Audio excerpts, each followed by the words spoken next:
अमृत धारा 24वीं पुरुषोत्तम भगवान की जय। મહિષ્મતી નગરીમાં એક સૌરભવાન બ્રાહ્મણી રહેતી હતી. તે તપસ્વી હતી. તેની તપ કરવાથી અનુકૂળતા નગરમાં રહેતી નહીં. આથી તે નગરની બહાર વહેતી નર્મદા નદીને તીરે મોડુલી બાંધીને રહેવા લાગી.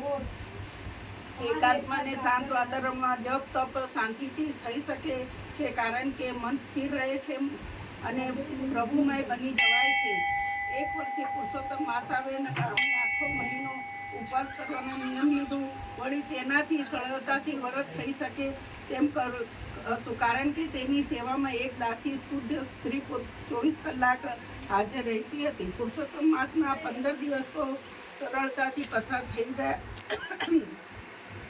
એવામાં પેલી શૂદ્ર સ્ત્રી એકાએક માંદી પડી અને તે કોઈ એવા અસાધ્ય રોગમાં સપડાઈ કે તેને બચાવવાની આશા જણાઈ નહીં.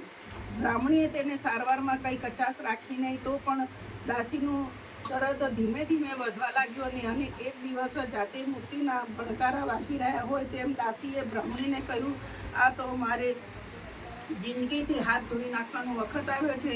બધાએ વરસ પાણીમાં ગયા, સદુપયોગ હું કરી શકી નહીં, કોઈ સત્કૃત કર્યા નહીં, પુણ્યનું ભાતું બાંધ્યું નહીં ને હવે તો મારી સદગતિ ક્યાંથી થશે? બ્રાહ્મણે તેને આશ્વાસન આપતા કહ્યું કે હા ભાઈ, જેવી કરણી તેવી ઉતરણી, ખાતેને સાથે. પરંતુ અત્યારે તો ગુજરીનો શોક કરવો નકામો છે. તે પણ અત્યારે પસ્તાવો થાય છે રહી રહીને, પણ તું સમજી લે કે એટલે તારી સદગતિ થશે. દાસી બોલી, બહેન મને માફ કરજો,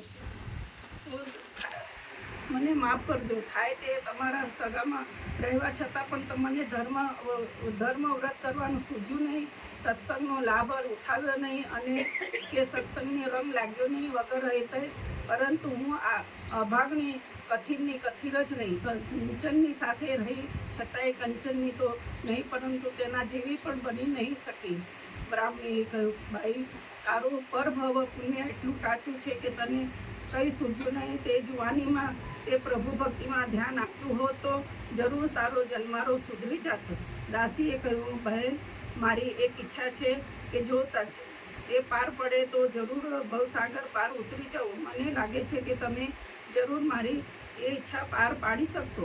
બ્રાહ્મણી બોલી, કહે તારું શું ઈચ્છા છે? હું તને મદદ કરું.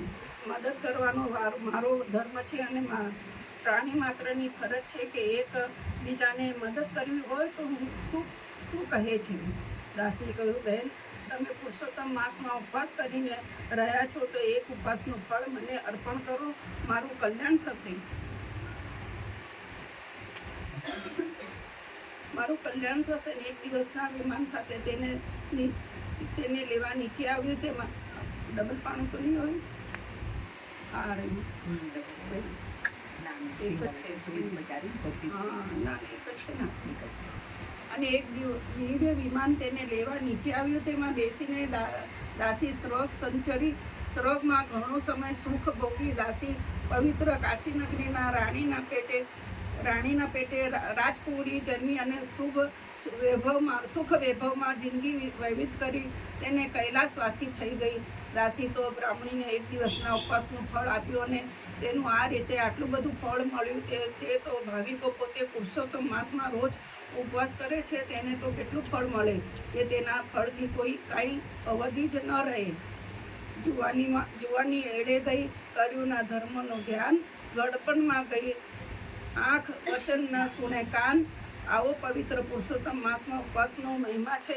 એ પુરુષોત્તમ ભગવાન કથા સાંભળનાર વાંચનારને સૌને ફળજો. હે પુરુષોત્તમ